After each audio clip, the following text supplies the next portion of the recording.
Qumoy juda yirik va kuchli yirtqich qush bo'lib, tabiatda sanitarlik vazifasini bajaradi. Bu qush zaif, soni kamayib borayotgan va o'troq yashovchi tur hisoblanadi.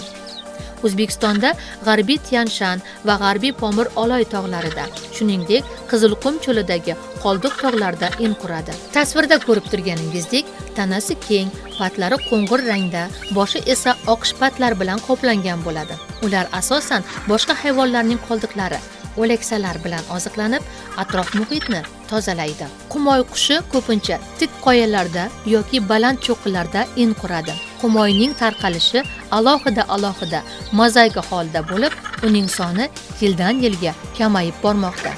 Tabiatda kasalliklar tarqalishining oldini olish sababli bu qushni saqlash juda ham muhimdir.